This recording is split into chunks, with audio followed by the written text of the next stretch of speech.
Avertissement, cette vidéo contient des spoilers. Squid Game 2 est sorti récemment, et à chaque visionnage, vous découvrez probablement de nouveaux détails. Dans la vidéo d'aujourd'hui, nous allons explorer les détails incroyables que vous avez peut-être manqués dans Squid Game 2. Alors, plongeons dans la vidéo sans plus attendre. L'un des détails les plus frappants de Squid Game 2 est lié au fondement. Dans la première saison, il a été révélé qu'Ilnam, en tant que joueur 001, était le cerveau de tous les jeux. Cependant, malgré cette révélation majeure, il est surprenant que Jae-yoon ne reconnaisse pas les signes indiquant que le fondement pourrait également être un traître dans la deuxième saison. Cela suggère que Jae-yoon continue d'aborder les situations avec une naïveté étonnante. Comme dans la première saison, son incapacité à percevoir les manipulations qui l'entourent met de nouveau en évidence sa nature confiante et son manque de conscience. En parlant du fondement, avez-vous remarqué à quel point il manipule habilement Jae-yoon ? Il utilise des références subtiles aux événements de la première saison pour l'embrouiller. Un détail intéressant concernant l'apparence du fondement et sa coiffure, qui ressemble à celle de Sang-ho.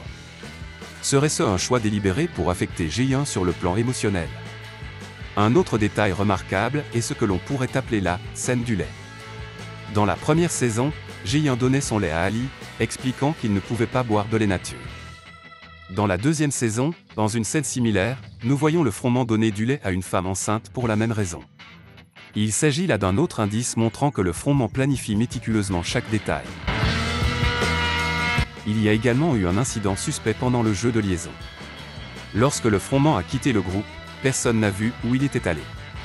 À son retour, il a fait une déclaration voilée : « Si vous êtes charismatique comme moi, ce jeu est facile ». Cela suggère qu'il a évité de participer au jeu pour assurer sa survie et qu'il a contourné les règles en sa faveur pour dissimuler son identité. Dans le même jeu, la prédiction du fondement concernant le nombre de joueurs restants est particulièrement remarquable. Le fait qu'il ait prédit que 6 et 2 joueurs resteraient dans les 2 derniers tours était en fait un indice important, comme s'il avait prédéterminé le cours des événements. Cette saison a également révélé un autre détail intrigant. Le fondement mentionne qu'il a vu Jae-yoon le matin suivant les matchs de la première saison. Cependant, dans la deuxième saison, nous le voyons porter un masque de cheval lorsqu'il entre dans la hutte. Cela montre clairement que rien n'a vraiment changé et que les joueurs sont toujours sous son contrôle. Un autre détail intéressant est la référence du fondement à signification des nombres. Au cours d'une conversation avec Jae-yoon, il fait la remarque sarcastique suivante : « Mon nom signifie 1, et je suis le numéro 1.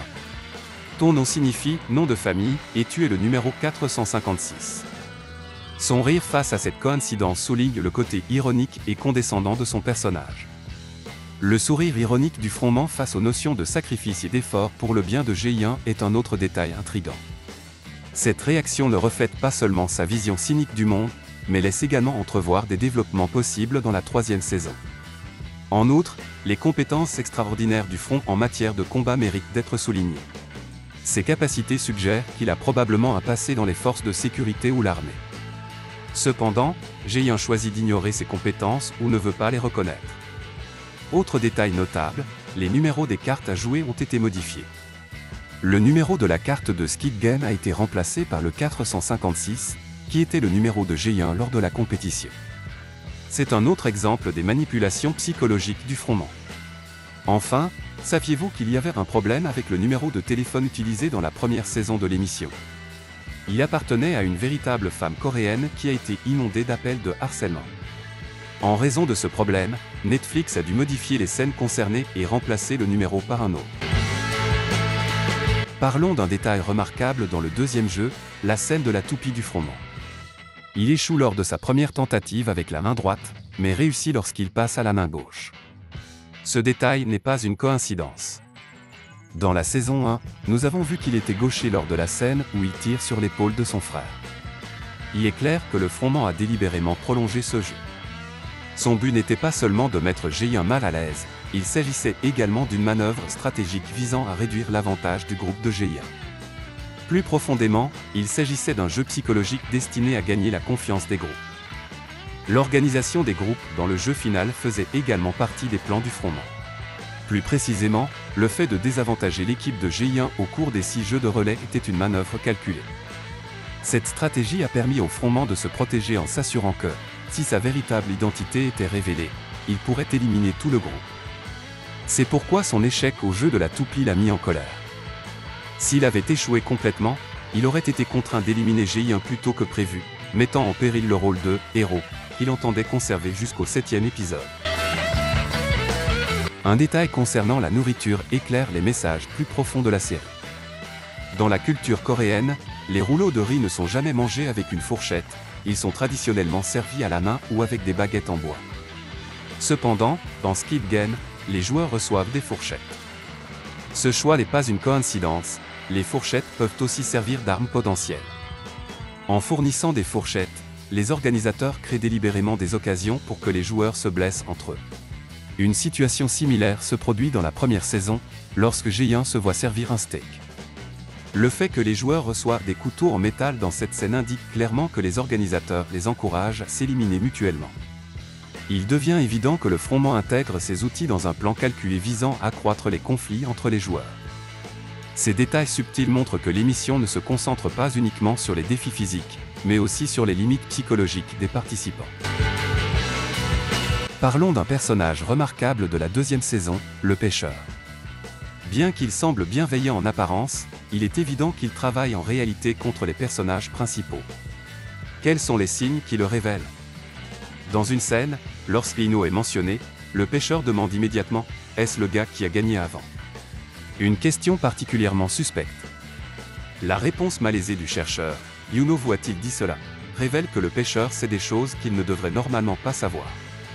Le comportement du pêcheur à l'égard de la technologie soulève également des doutes. Il fait semblant de ne pas savoir comment fonctionne le drone et prononce même mal son nom, ce qui est clairement un acte délibéré. Cette ruse est destinée à détourner les soupçons lorsqu'il sera révélé que le drone a été saboté. Son sauvetage du policier est un autre acte suspect.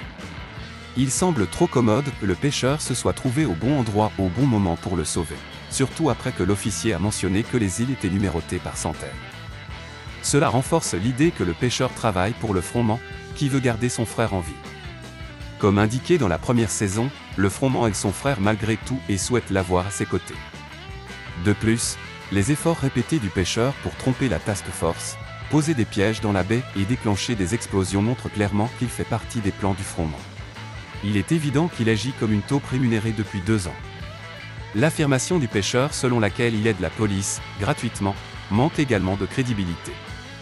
Prétendre aider, gratuitement, pourrait en fait être une couverture pour l'argent ou les informations qu'il reçoit du froment.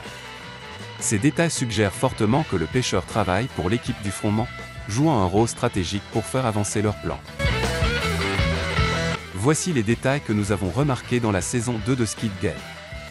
Si d'autres détails nous ont échappé, n'hésitez pas à les partager dans les commentaires.